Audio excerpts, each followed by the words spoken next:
Ano 2014, tem perspectiva de líder de reflexão de AFP, também está um ano particular. O Parlamento trata conta anual de ano ei, aunque conta anual por referir na correção que está necessário, e ilustra também se o manejo financeiro público que a cumpre. Líder de reflexão de AFP explica que, em seu conceito, está a conta anual de 2014 conta anual diferente. Aqui, a conta anual quando se trata de 2014, está remarcável de um sentido.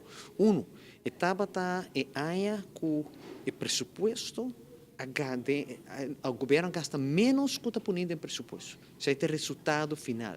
O pressuposto estava 1,4 bilhão, o governo gasta 1,3 bilhão. Que com a reforma financeira que o governo estava a reduzir seu gasto, 5 é tomar o tipo de medida maneira nós estamos acostumados de passado.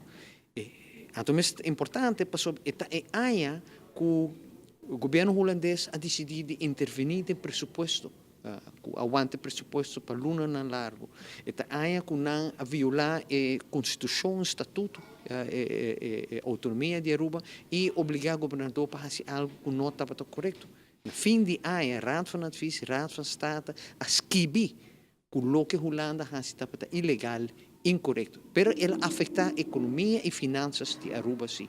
E finalmente, estava a área que o governo, com a aprovação de nós do parlamento, de AFP, a poner 170 milhões de viagem de fundo de pensão para salvar a pensão. Para ser o fundo de pensão tem uma cobertura de 103% e que esta está considerando para dar um indexering chiquito na pensionado.